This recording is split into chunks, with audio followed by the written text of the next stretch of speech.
So, Brian, you have 9 minutes. Thank you. My name is Brian Rodgers. I'm with ChangeAustin.org. I support historic zoning and historic preservation, but not as the city currently administers a program, as you'll see.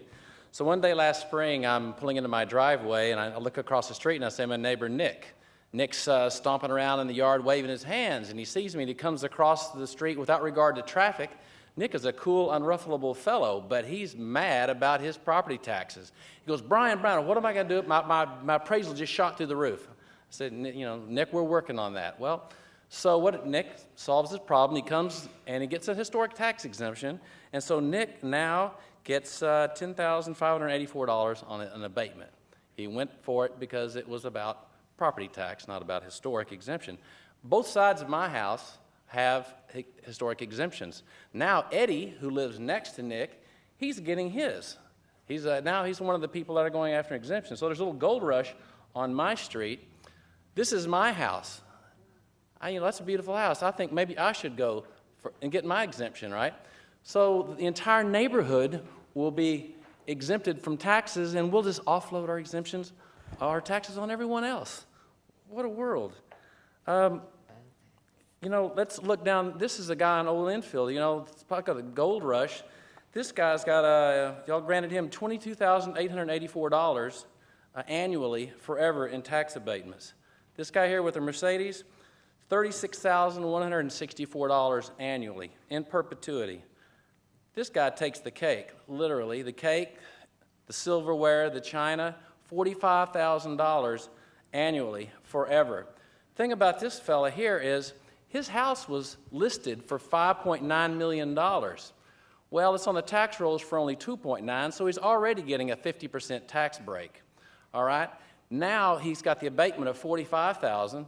But look, the pool houses were constructed in the 1960s when a new den was added, 2 porches were enclosed, a new garage and breezeway were constructed. In 1999, a conservatory was added. Well, okay, all of that stuff gets the abatement also. That's just not fair. On Tuesday, I met with a local historic preservation architect who told me that Austin has the most generous program in the country.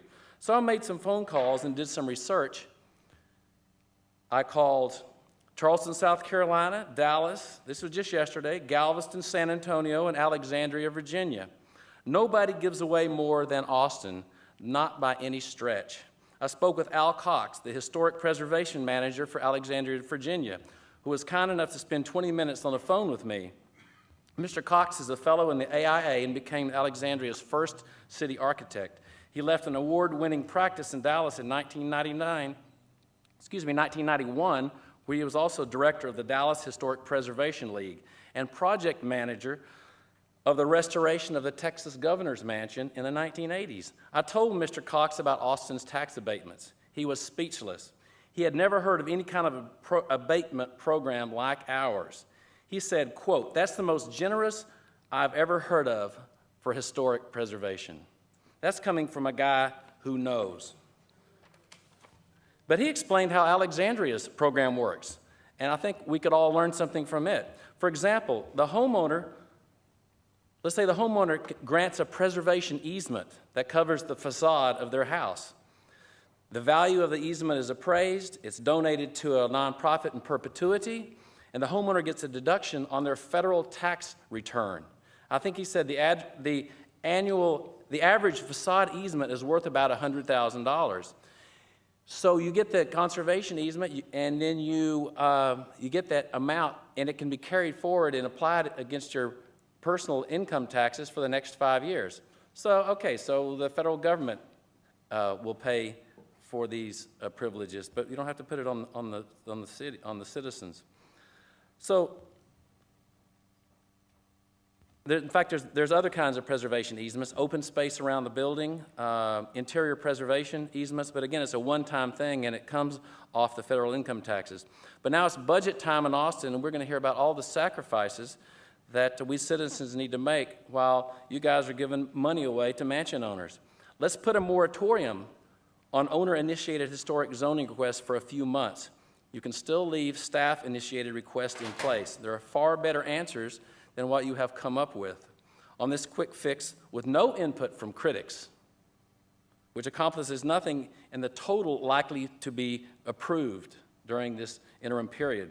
The latest solution intends to put a fixed cap on the city's portion, but let's not pretend that the city's responsibility ends there. We all know that when the city says yes, it automatically approves AISD, Travis County, and ACC. Austin is the driver in this process.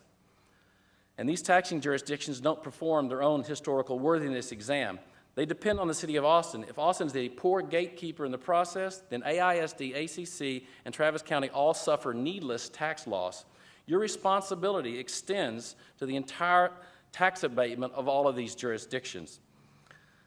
The solutions of the new guidelines in the memo only demonstrate how willing you all are to release your death grip on these abatements. It's like bargaining with an addict on cutting down their use. I promise to cut back the mansion giveaways to only 1 per month, unless nobody is using it, and I can go back to 3 a month or 36 per year. And I promise to study the issue and limit my future intake. I feel like I've gotten to know each of you somewhat over time, and for the life of me, I don't understand why you don't see the stunning disconnect between granting these wealthy owners, lavishing all of these benefits on them on taxes, while the ordinary citizens are struggling to make ends meet. We were doing property tax workshops all around the city, and people are, frankly, scared. They used to be angry about their property tax, and now they're scared that they'll be able to even stay in their houses. It's a real problem, and, you know, come election time, somebody's going to run ads that say mayor/council member blank, insert your name here, voted 50 times to give these wealthy homeowners giant tax breaks. Then we roll the mansions 2 per second. So if you think Jennifer Kim's Vera Wang stemware played well to the populace, you can imagine how this will burn down a campaign. And if you don't believe me, we can all call David Butts. Maybe he'll tell us. So let me just finish by saying the Statesman editorial last December said, by now, the City Council must be aware that its historic Landmarks program has become a tax giveaway for the wealthy. City Council members would be wise to immediately suspend the program until they tighten up the criteria which invites such abuse and revise tax breaks that are too generous. Amen to that. Thank you.